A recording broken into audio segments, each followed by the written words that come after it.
आज का हमारा टॉपिक है बॉन्ड वैल्यूएशन। तो सबसे पहले हम स्टार्ट करते हैं बॉन्ड वैल्यूएशन। बॉन्ड होता क्या है? A bond is a long term contract under which a borrower agrees to make a payment of interest and principal on specified date to the shareholders of the bond। Actually होता क्या है कि अगर मुझे पैसों की ज़रूरत है तो मैं कहाँ पे जाऊँगा? मेरे पास एक ही जगह है जो कि है बैंक। अब अगर मैं बैंक से बोरो करना नहीं चाह रहा किसी भी वजह से, क्योंकि बैंक जो है मुझसे कोलेटरल मांगेगा। कोलेटरल मतलब कोई सिक्योरिटी, अगर मुझे उससे लोन लेना है तो। सेकेंडली, बैंक का बिजनेस ही यही है कि डिपॉजिट्स लेना और लोन देना, तो वो डेफिनेटली हायर रेट चार्ज कर रहा होता है। तो अगर मैं बैंक के पास जाना नहीं चाह रहा और मैं किसी और से बोरो कर रहा हूँ, तो वो लॉन्ग टर्म लाइबिलिटी वो क्या कहलाएगी? वो कहलाएगी बॉन्ड। अब बॉन्ड्स हमारे पास कितनी तरह के होते हैं? अगर हम ब्रॉडर कैटेगरी की बात करें तो मेजरली हमारे पास बॉन्ड में सबसे पहली कैटेगरी आती है, वो होती है ट्रेजरी बॉन्ड। ट्रेजरी बॉन्ड कौन से बॉन्ड होती है? वो बॉन्ड होते हैं जो सेंट्रल गवर्नमेंट इशू करती है। इसके ऑब्जेक्टिव नॉर्मली इन्फ्लेशन कंट्रोल करना होता है। जो सेकंड हमारे पास मेजर टाइप है वो है म्यूनिसिपल बॉन्ड। म्यूनिसिपल बॉन्ड वो होते हैं जो लोकल गवर्नमेंट इशू करती है। Treasury, central, municipal, local. मसलन आपकी सीडीजी के, central district government of Karachi, या आपने कहा केएमसी, या आपने कहा कि आपकी प्रोविंशियल गवर्नमेंट। ये कौन सी है? ये आपकी सेंट्रल नहीं है मगर आपकी लोकल गवर्नमेंट है। फ़र्क क्या होता है? फ़र्क ये होता है कि जो आपका ट्रेजरी है, जो सेंट्रल गवर्नमेंट इशू कर रही है, उस पर रिस्क नहीं होता। म्यूनिसिपल पे रिस्क कंपैरेटिवली ट्रेजरी के थोड़ा ज़्यादा होता है। यही वजह है कि जो ट्रेजरी पे रिटर्न मिलता है वो सबसे सबसे कम मिलता है, लीस्ट। जबकि म्यूनिसिपल पे थोड़ा रिस्क ज़्यादा है तो उस पर थोड़ा सा रिटर्न भी ट्रेजरी के कंपेरेटिवली ज़्यादा होता है। जो तीसरी प्रोडक्ट कैटेगरी है वो है हमारे पास कॉर्पोरेट बॉन्ड। कॉर्पोरेट बॉन्ड ये है जो आपकी कंपनीज इशू कर रही थी, प्राइवेट लिमिटेड कंपनीज। वो अगर कोई बॉन्ड इशू करेंगी तो वो कहलाएगी कॉर्पोरेट बॉन्ड। वापस समझ लें कि हमारे पास बॉन्ड क्या होता है। बॉन्ड होता है कि जो हम बोरोवर जो बोरो कर रहा होता है आपसे पैसे, और अगेंस्ट में उसके इंटरेस्ट दे रहा होता है, और साथ में जब आपकी टाइम पीरियड कंप्लीट हो जाएगा तो आपको एक लमसम अमाउंट आपको वापस कर देगा। अब वो चाहे सेंट्रल गवर्नमेंट करे, आपकी लोकल गवर्नमेंट करे, या आपकी प्राइवेट ऑर्गेनाइजेशंस करें। इसकी फर्दर हमारे पास अगर हम ब्रेक डाउन करें तो हमारे पास तीन तरह की आती हैं। एक आता है ट्रेजरी बिल्स, ट्रेजरी नोट और ट्रेजरी बॉन्ड्स। ये सिर्फ और सिर्फ जो डिफरेंस है वो इनकी मेच्योरिटी का डिफरेंस है। तो नॉर्मल जो ट्रेजरी बिल्स की लाइफ होती है वो बहुत छोटी होती है। ये 3 से 6 महीने के लिए होती है इसकी ओनली। जो ट्रेजरी नोट्स है वो इससे थोड़े लंबे अरसे के लिए होते हैं, साल भर नॉर्मली ट्रेजरी नोट्स के लिए। और जो ट्रेजरी बॉन्ड होते हैं वो उससे लंबे अरसे के लिए होते हैं। ये आपके 5 साल, 10 साल और ये और लॉन्ग टर्म चल सकते हैं। तो तीनों में क्या फ़र्क है? तीनों में सिर्फ मेच्योरिटी का फ़र्क है। फिर हमारे पास क्या सिर्फ यही बॉन्ड होते हैं? नहीं, इसके अलावा इसकी बहुत सारी टाइप्स हो सकती हैं। इसके अलावा मसलन पहली हमारे पास फिक्स रेट और फ्लोटिंग रेट। ठीक है, फिक्स कौन सी होती है? आपने इस पर इंटरेस्ट रेट रखा और यही इंटरेस्ट रेट जब तक ये मेच्योर नहीं होगा उस वक्त तक यही इंटरेस्ट रहेगा। लेट सपोज आपने कहा 10%, और ये आपने 20 साल के लिए इशू कर दिया, तो 20 साल तक वो 10% के हिसाब से ही देता रहेगा। दूसरा हमारे पास है फ्लोटिंग रेट। फ्लोटिंग क्या होता है? ये चेंज होता रहता है अकॉर्डिंग टू मार्केट। अगर मार्केट ऊपर गई तो ये रेट बहुत बढ़ जाएगा, और अगर मार्केट नीचे आ गई तो ये रेट नीचे आएगा। मसलन जैसे आजकल के हालात में मार्केट नीचे आई है तो आपका रेट भी ये नीचे आ जाएगा। तो नॉर्मली ये डिपेंड कर रहा होता है आपकी काइबोर पे या लाइबोर के ऊपर। KIBOR Karachi interbank offered rate, या LIBOR London bank of London interbank offered rate. Next है हमारे पास zero coupon bond. Basically zero coupon bond करते क्या है? ये इस पर कोई इंटरेस्ट नहीं दे रहा होता, जीरो इंटरेस्ट, और मेच्योरिटी के ऊपर ये एक साथ लमसम अमाउंट ज़्यादा दे रहा होता है। तो बेसिकली हमारे पास जो डिस्काउंटिंग होती है ये उस पर अर्न कर रहे होते हैं। मसलन मैं कहता हूँ कि भाई मैं आपको 5 साल का बॉन्ड है और मैं 5 साल बाद आपको 1,000 रुपये दूंगा, ठीक है, मगर अभी जो आप इसको खरीद रहे हैं वो खरीद रहे हैं 300 रुपये पे। आज आप 300 का ले रहे हैं और 5 साल बाद आप इसके 1,000 रुपये लेंगे। इस पर कोई इंटरेस्ट नहीं दे रहा है, मगर आपके पास क्या है? आपके पास जो लमसम अमाउंट है उस पर बहुत ज़्यादा गैप आ गया, मार्जिन आ गया है। तो वो इंटरेस्ट बजाय पीरियडिकली देने के उसने डिस्काउंटिंग में उसको एडजस्ट कर लिया। फिर एक हमारे पास आती है ट्रेजरी इन्फ्लेशन प्रोटेक्टेड सिक्योरिटीज़। ये नॉर्मली यूएस के अंदर ये बॉन्ड्स इशू हो रहे होते हैं, और ये करते क्या है कि जो इसका इंटरेस्ट रेट होता है वो बेस कर रहा होता है इन्फ्लेशन के ऊपर। इन्फ्लेशन जितनी होगी ये उसी के अकॉर्डिंगली हो रहा होता है। तो इन्फ्लेशन ज़्यादा हो गई तो इसका रेट बढ़ जाएगा, इन्फ्लेशन कम हो गई तो इसका रेट भी कम हो जाएगा। तो ये बहुत हद तक फ्लोटिंग की तरह से होता है। मगर जो है इसका फ़र्क ये होता है कि फ्लोटिंग नॉर्मली काइबर पे बेस करता है, ये इन्फ्लेशन पे बेस कर रहा होता है। फिर है हमारे पास यूरोबॉन्ड। यूरोबॉन्ड वो होते हैं जो कोई भी मुल्क किसी दूसरे मुल्क में बॉन्ड इशू कर रहा होता है। तो अगर पाकिस्तान किसी भी, लेट सपोज के यूएस पे अपने बॉन्ड्स इशू करने जा रहा है तो क्या कहलाएगा, वो यूरो बॉन्ड कहलाएगा। फिर हमारे पास कन्वर्टेबल बॉन्ड और नॉन कन्वर्टेबल बॉन्ड। ऐसे बॉन्ड जो हमने बॉन्ड इशू कर दिए हैं मगर आगे जाके ये कन्वर्ट हो सकते हैं शेयर्स में। मैंने कहा भाई हर वो शख्स जिसके पास बॉन्ड है वो उस बॉन्ड के बदले में मुझसे 3 शेयर्स ले ले, लेट सपोज। तो ये क्या है, कन्वर्टेबल है। नॉन कन्वर्टेबल ऐसा होता है जिसके अंदर आप पास कन्वर्ट नहीं करा सकते। आपने बॉन्ड दिया, बॉन्ड खरीदा, बॉन्ड खरीदने के बाद जब वो मेच्योर टाइम आएगा तो वो आपको आपकी पेमेंट वापस कर देंगे, रिडीम कर देंगे, और आपको उसके अगेंस्ट में कुछ और नहीं मिलेगा। जबकि कन्वर्टेबल में क्या होता है कि मेच्योरिटी टाइम पे हो सकता है वो आपकी क्या करें, बजाय पेमेंट देने के वो आपको नए शेयर ऑफर कर दें या नए बॉन्ड्स ऑफर कर दें। फिर हमारे पास जंक बॉन्ड। जंक बॉन्ड वो होते हैं जो ऑलमोस्ट डिफॉल्ट के ऊपर होते हैं। इस पे बहुत ज़्यादा रिस्क होता है, और इस पे इतना ज़्यादा रिस्क होता है इसी वजह से सबसे हाईएस्ट रिटर्न इसी के ऊपर ही होता है। ठीक है, तो हाईएस्ट रिटर्न अगर किसी को कमाना है तो वो जंक बॉन्ड में इन्वेस्ट कर दे। मगर इस पे डिफॉल्ट रिस्क बहुत ज़्यादा है कि अगर खुदा ना खास्ता ये कंपनी डूब गई तो आपकी सारी अमाउंट डूब सकती है। ऐसे में पास होता है एसेट बैक्ड सिक्योरिटीज़।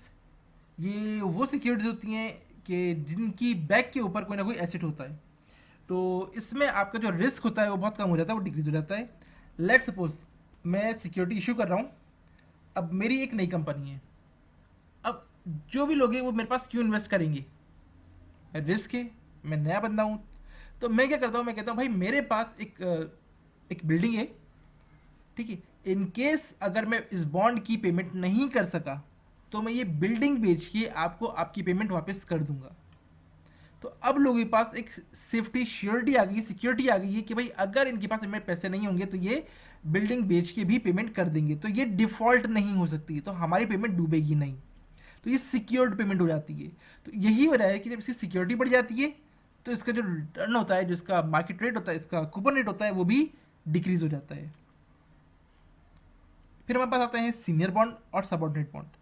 नॉर्मली जो सीनियर बॉन्ड होते हैं ये लिक्विडिटी पर डिपेंड कर रहे होते हैं। जब भी मार्केट में अगर आपकी कंपनी लिक्विडेट होगी तो सबसे पहले जिसको पेमेंट की जाएगी वो कहलाएंगे सीनियर बॉन्ड्स को पेमेंट होगी। इसी तरह से हमारे पास जूनियर बॉन्ड या सबऑर्डिनेट बॉन्ड होते हैं। ये वो बॉन्ड होते हैं कि अगर मार्केट में लिक्विडेट हुए तो बॉन्ड्स के अंदर भी जो सेकंड कैटेगरी है ये फिर उनको पेमेंट होगी। तो सबसे पहले सीनियर वालों को होगी और बाद में जो है वो सबऑर्डिनेट या जूनियर बॉन्ड्स को होगी। इसी तरह से इस्लामिक बैंक भी बॉन्ड इशू करते हैं, मसलन जिसको हम कहते हैं सुकुक बॉन्ड। अब प्रॉब्लम ये है कि बॉन्ड क्या कर रहा होता है, बॉन्ड दे रहा होता है इंटरेस्ट। तो इस्लामिक बॉन्ड ये कैसे बॉन्ड हुए जो इंटरेस्ट पे बेस्ड है, क्योंकि इस्लामिक जो बॉन्ड है वो जो इंटरेस्ट है वो हराम है। तो क्या इस्लामिक बॉन्ड हो सकते हैं, तो हाँ इस्लामिक बॉन्ड हो सकते हैं, मगर फ़र्क ये है कि ये लोग क्या कर रहे होते हैं, ये प्रोजेक्ट की बेसिस पे दे रहे होते हैं। ये फिक्स अमाउंट नहीं दे रहे होते, ये दे रहे होते हैं कि प्रोजेक्ट के ऊपर जो रिटर्न जनरेट होगा उसके ऊपर आपको अमाउंट मिलेगी। तो इंटरेस्ट पे नहीं होता ये, तो ये होता है किसी भी प्रोजेक्ट के रिटर्न्स के ऊपर। लेट सपोज हमने कहा हम एक प्रोजेक्ट लगा रहे हैं, हम एक प्रोजेक्ट लगा रहे हैं हाईवे का। अब उस हाईवे के ऊपर जितनी भी इनकम जनरेट हो रही होगी उससे, तो उस इनकम के ऊपर आपको प्रॉफिट मिलेगा, नॉट इंटरेस्ट। तो ये पार्टिसिपेशन बेस्ड होती है, ये इक्विटी बेस्ड होती है, ये ओनरशिप बेस्ड होती है, इंटरेस्ट बेस्ड नहीं होती। और सिकूक bond for the first time ये मलेशिया ने इशू किए थे। जब हमारे पास बॉन्ड्स होंगे तो हम किस बॉन्ड में इन्वेस्ट करें, हमें कैसे पता चलेगा बीइंग एन इन्वेस्टर? तो हमारे पास इसकी क्रेडिट रेटिंग के लिए एजेंसीज मौजूद होती है जो इनकी बॉन्ड्स की रेटिंग कर रही होती हैं, और जिससे हमें पता चलता है कि ये भाई ये क्या ये जंग की तरफ है या ये हमारे पास अच्छा बॉन्ड है, हमें इन्वेस्ट करना चाहिए या नहीं। तो तीन बड़ी हमारे पास जो रेटिंग एजेंसीज हैं इंटरनेशनली, वो है हमारे पास फिच, दूसरी है मूडीज, और तीसरी है हमारे पास S&P, स्टैंडर्ड एंड पुअर्स। अगर हम पाकिस्तान की बात करें तो पाकिस्तान के अंदर भी उसकी अपनी रेटिंग एजेंसीज हैं। मसलन हमारे पास है Paikra, Pakistan credit rating agency limited, या हमारे पास JCRVS। तो ये हमारे पास दो कंपनीज है जो पाकिस्तान के अंदर क्रेडिट रेटिंग कर। आगे चलते हैं। अब एक हमारे पास कहलाता है call provision. Basically call provision ये होता है कि हम अगर ऑर्गेनाइजेशन अगर चाहे तो मेच्योरिटी से पहले उसको कॉल कर सकती है, प्रायर टू मेच्योरिटी। ठीक है, लेट्स सपोज कंपनी ने इशू किए थे 10 साल के लिए, बट उसके पास अब फंड्स आ गए हैं लेट्स सपोज के 7th ईयर में, और वो चाह रही है 7th ईयर में ही सबको लिक्विडेट कर दे, मतलब सबको मेच्योर करके फारिग कर दे। ठीक है, या मार्केट के अंदर जो रेट है वो डिक्रीज हो गया है, अब वो सोच रही है कि मैंने हायर रेट पे क्यों लिया हुआ है, तो मैं क्या कर दूं, इन सबको मैं पेमेंट करके फारिग करूं और नए बॉन्ड्स इश्यू कर दूं। ठीक है, तो ये क्या कहलाता है, ये कहलाता है कॉल प्रोविजन, और नॉर्मली ये हायर रेट के ऊपर हो रहा होता है जिस पे इश्यू किया था। सेकेंडली फिर हमारे पास क्या होता है कि बॉन्ड के अंदर जो हमें वैल्यू है वो निकल रही होती है दो तरह से। एक तो आपको मिल रही होती है इंटरेस्ट पेमेंट, जो कि कूपन की है, जो एनुअली आपको पेमेंट हो रही होगी, और सेकेंडली प्लस आपको वो एक टोटल अमाउंट जो उसके बॉन्ड के आखिर में मिलेगी।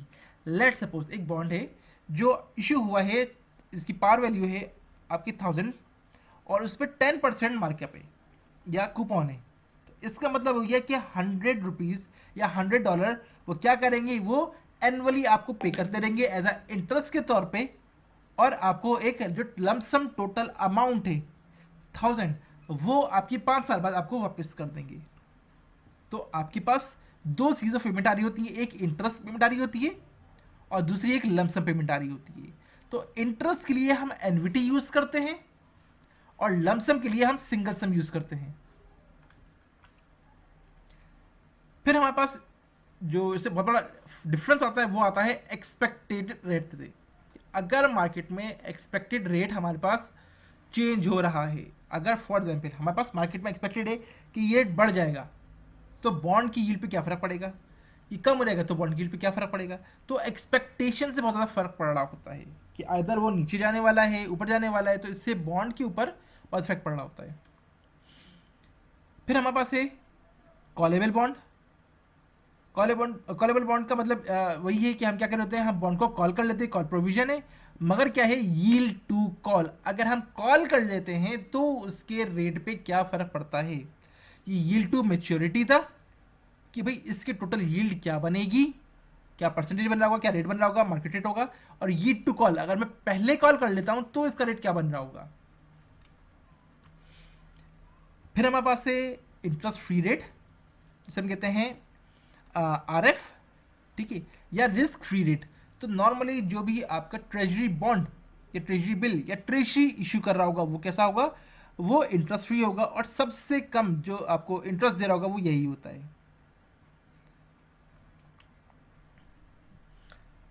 तो अगर हम इसको देखें तो बेसिकली हमारे पास ये बन रहा होता है RD। RD का मतलब क्या है, हमारे पास जो टोटल हमारे पास नॉमिनल इंटरेस्ट है या कोटेड इंटरेस्ट है वो RD है। RD किससे बनेगा, हमारे पास RD बन रहा होता है हमारे पास स्टेरिक, जो कि रिस्क फ्री रेट है, इन्फ्लेशन प्रीमियम कि मार्केट में इन्फ्लेशन कितना चल रहा है, DRF डिफॉल्ट रिस्क प्रीमियम के डिफॉल्ट के चांसेस कितने हैं, लिक्विडिटी, और मैच्योरिटी रिस्क प्रीमियम। देखिए हमारे पास क्या है कि टोटल इंटरेस्ट रेट कितना बन रहा है, तो सबसे पहले तो डिपेंड करेगा किसके ऊपर कि मार्केट में रिस्क फ्री कितना है। अगर रिस्क फ्री ज़्यादा है तो डेफिनेटली आपको जो रिटर्न होगा वो तो ज़्यादा मिलेगा। क्यों, क्योंकि आप कोई रिस्क बेयर नहीं कर रहे, फिर भी आपको लेट्स से कि 7% आपको मिल रहा है विदाउट बेयरिंग एनी रिस्क।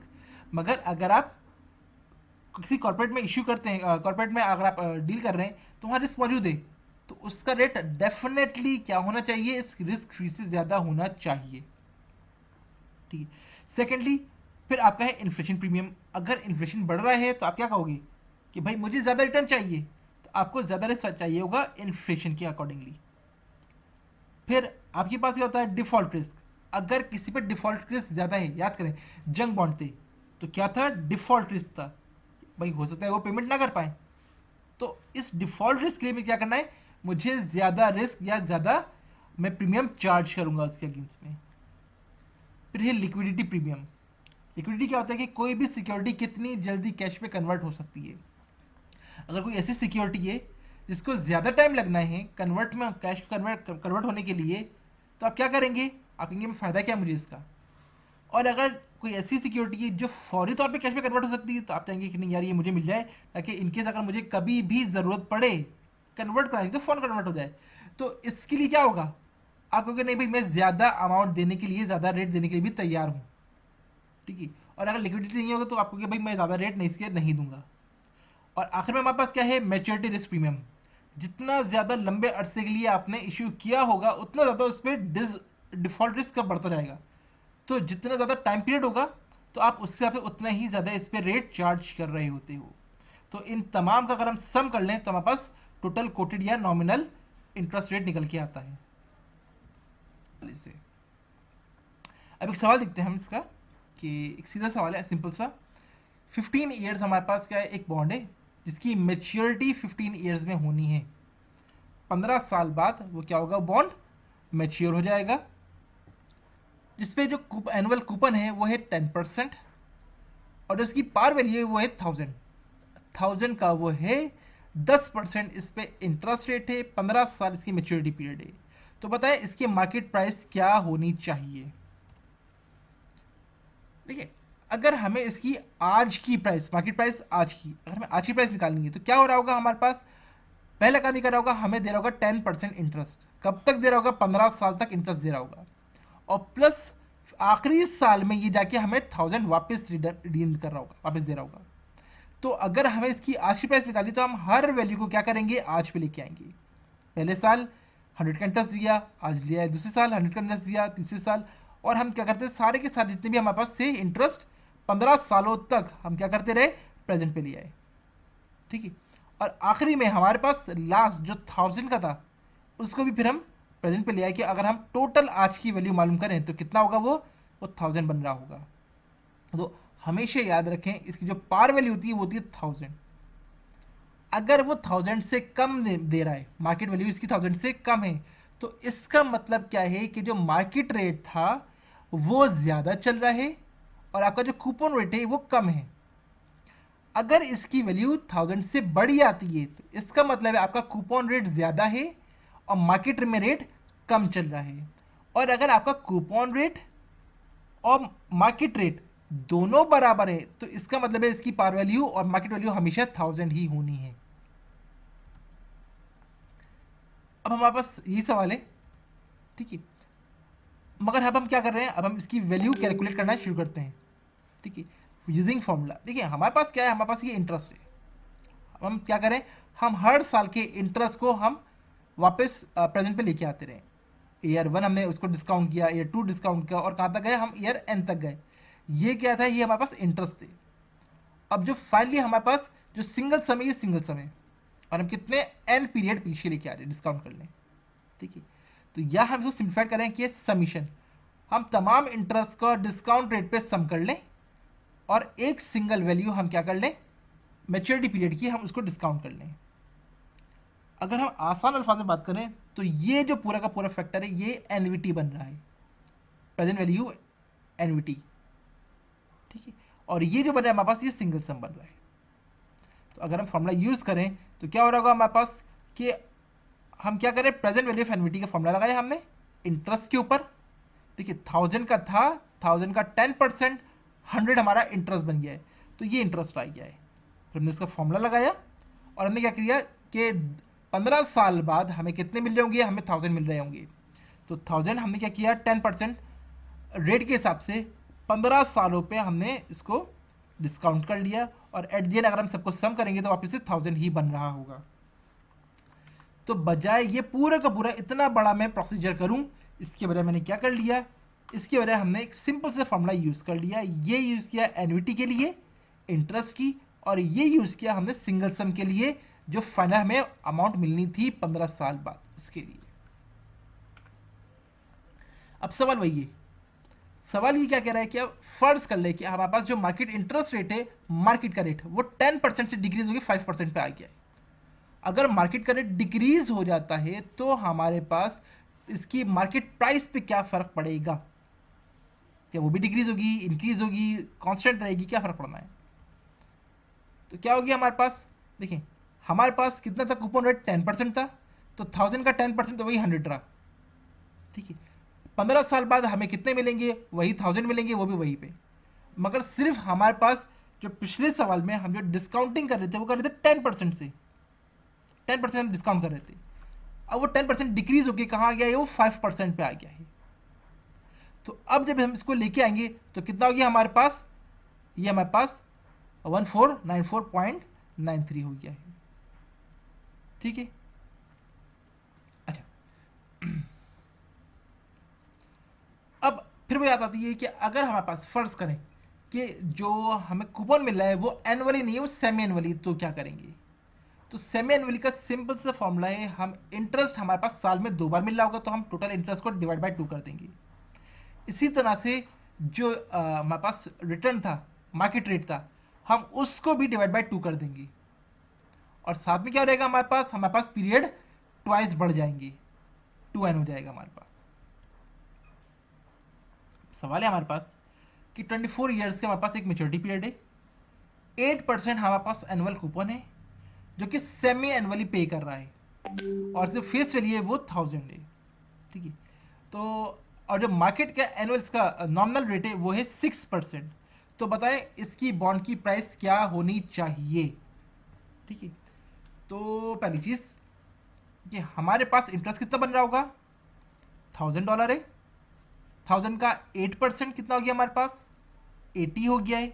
मगर 80 एनुअल पेमेंट है, ये कितना ऑफर कर रहा है, ये सेमी एनुअल ही है, तो कितना हो गया हमारे पास 80 डिवाइड बाई 2, ये हो गया 40 का, ठीक है। मार्केट रेट कितना है, 6% है, मगर ये किसका है, ये एनुअलाइज रेट है, तो ये कितना बनेगा हमारे पास 6 डिवाइड बाई 2, ये हो जाएगा हमारे पास 3%। और हमारे पास 25 साल थे तो 25 साल कितने बन जाएंगे हमारे पास, 50 पीरियड बन जाएंगे, ठीक है। तो हमने क्या किया, हमने इसको आसानी से इसको सॉल्व कर लिया, और ये सॉल्व हुआ है टेबल के जरिए।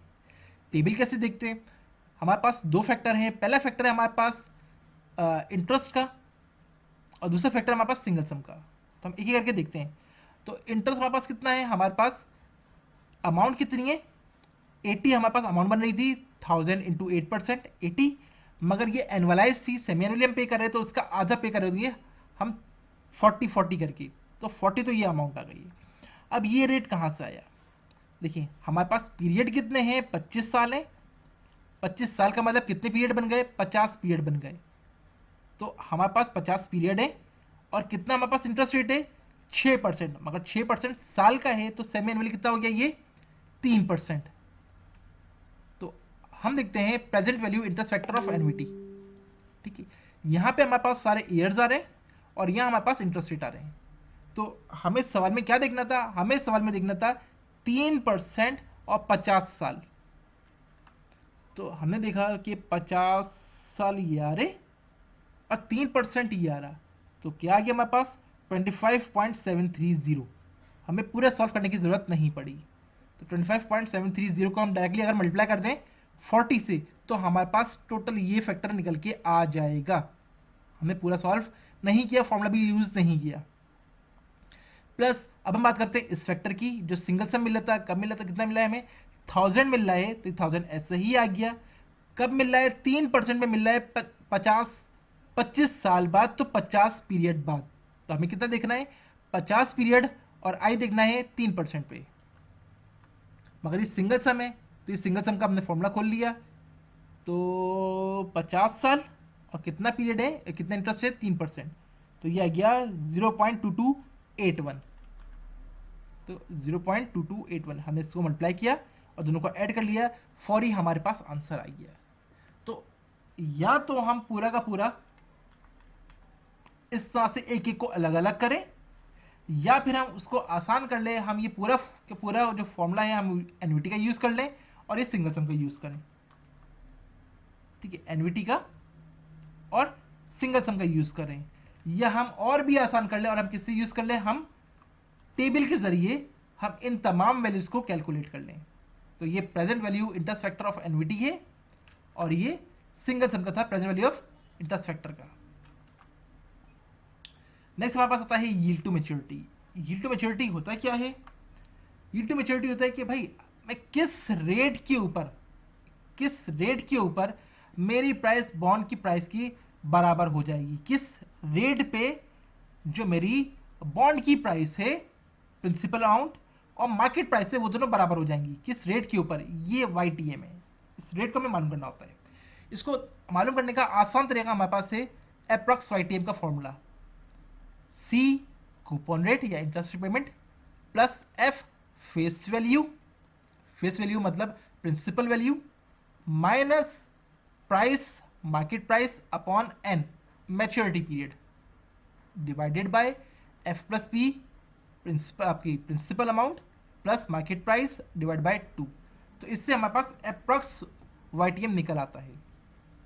मसलन हमारे पास है सवाल कि एक बॉन्ड है, $1000 इसकी कूपन रेट है, ठीक है, 10% इसका कूपन रेट है, $1000 इसकी मार्केट उसकी फेस वैल्यू है या प्रिंसिपल वैल्यू है, 14 ईयर्स के लिए हमने इश्यू किया है और इसकी जो मार्केट प्राइस है वो है 1494.93। Calculate YTM। अगर याद करें तो हमारे पास YTM ये ऑलरेडी ये अमाउंट निकल के आई थी जब ऑलमोस्ट 5% हमारा निकल रहा था, जब हमारे पास रेट 5% डिक्रीज हो गया था। तो इसका मतलब इसका YTM 5% होना चाहिए। तो अगर हम इसको कैलकुलेट करते हैं तो ये 5% के अप्रॉक्स निकलना चाहिए। तो अगर हम इसको कैलकुलेट करें तो ये ऑलमोस्ट 5% ही निकल रहा है। तो सबसे पहले हमारे पास C है कूपन कितना है इसका, हमारे पास 1000 का 10% 100 आ गया, इसकी फेस वैल्यू 1000 है तो 1000 आ गया, माइनस मार्केट प्राइस आ गई upon N number of period, कितने अरसे के लिए, 14 ईयर्स के लिए, ठीक है, divide by F plus P face value principal value 1000 plus P market price divide by 2। तो इससे हमारे पास YTM अप्रॉक्स निकल आएगा। इसी तरह से हमारे पास होता है YTC यील्ड टू कॉल। अगर हमारे पास मैच्योरिटी से पहले इसको कॉल कर लिया जाए तो इसका यील्ड टू कॉल कितना निकलेगा, सेम वही फॉर्मूला है, ऑलमोस्ट सेम है, फर्क सिर्फ कितना आएगा, हमारे पास यहाँ मार्केट प्राइस ले रहे थे, हम यहाँ पे कॉल प्राइस ले रहे होंगे और सेम बिल्कुल वैसा ही है।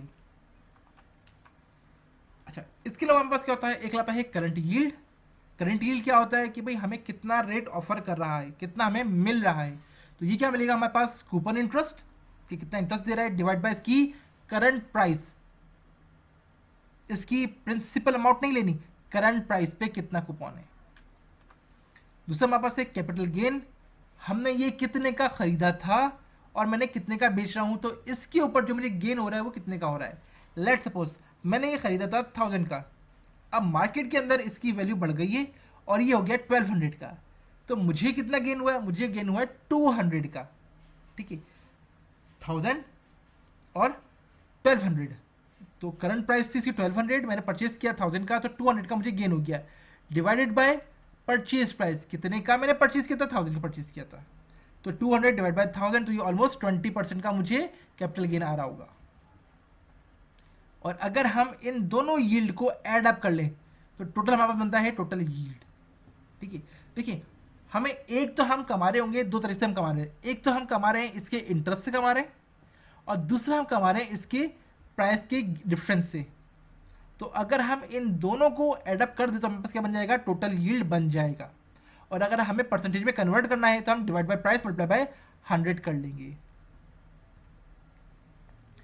अब एक हम सवाल देख लेते हैं इसका कि एक ऑर्गेनाइजेशन है 1987 के अंदर जनवरी 1 को एक बॉन्ड इश्यू कर रही है $1000 का, जो कि इसकी प्रिंसिपल प्राइस है, 12% इसका कूपन है और 30 ईयर्स इसकी मैच्योरिटी लाइफ है, ठीक है। अब वो क्या कर रहा है, वो जो पेमेंट कर रहा है वो सेमी एनुअली कर रहा है। अब वो कह रहा है व्हाट वाज द YTM, इसका YTM कितना होना चाहिए, ठीक है। भाई क्या होना चाहिए इसका YTM कितना है, इसका 1000 पे ही सोल्ड हुआ है, और इसकी प्रिंसिपल अमाउंट भी कितनी होती है, 1000 ही होती है। तो अगर इसकी प्रिंसिपल अमाउंट भी 1000 है और इसकी सेलिंग प्राइस भी 1000 है, तो इसका मतलब है कि इसका YTM और इसका कूपन रेट दोनों बराबर होंगे। जब ये दोनों बराबर हैं तो इसका YTM कितना आ गया, इक्वल टू 12%। दोबारा से देख लेते हैं। अगर हमारे पास किसी भी बॉन्ड की जो प्राइस होती है, जो प्रिंसिपल प्राइस होती है, जो प्रिंसिपल अमाउंट होती है, वो होती है 1000, और अगर उसकी बॉन्ड की मार्केट प्राइस भी 1000 ही है, तो इसका मतलब है कि इनके अमाउंट बराबर है, तो उनके जो रेट होंगे वो भी बराबर होंगे, कूपन रेट और मार्केट रेट।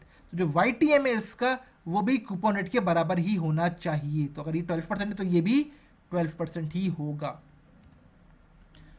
फिर हमारे पास सवाल है what was the price of the bond after 5 years, 5 साल बाद इस बॉन्ड की जो प्राइस है वो क्या होनी चाहिए, ठीक है। अगर मार्केट रेट, इंटरेस्ट रेट 10% पे आ गया है गिर के, अब 5 साल बाद, ठीक है। अभी देखिए हमारे पास कितनी इसकी मेच्योरिटी पीरियड थी, 30 ईयर्स की थी। 5 साल ऑलरेडी हो गए हैं, तो अब इसकी कितनी लाइफ रह गई होगी, 25 साल रह गई होगी। आई अब 12% से डिक्रीज होकर इसका 10% हो गया है। कूपन रेट वही हमारे पास 12% ही है। तो हमने क्या किया, 12% है तो 1000 का 12% 120, सेमी एनुअली है तो ये कितना हो गया, डिवाइड बाई 2 हो गया, 120 डिवाइड बाई 2, ठीक है। और मार्केट रेट कितना है, अब मार्केट रेट 12% नहीं है, मार्केट रेट डिक्रीज होकर 10% हो गया है, 10%, ठीक है। ये भी डिक्रीज है हमारे पास, डिवाइड हो गया डिवाइड बाई 2 से। और हमारे पास कितने पीरियड बच गए थे, 30 थे, 5 साल हो गए हैं तो 25 ईयर्स बचे हैं। 25 ईयर्स का मतलब 50 पीरियड, 50 पीरियड्स पे हमने इसको सॉल्व कर लिया। तो ये निकल आएगा हमारे पास, ये निकल आएगा हमारे पास, क्या निकल आएगा, ये निकल आएगा हमारे पास इंटरेस्ट। इंटरेस्ट कितना था हमारे पास, 1000 का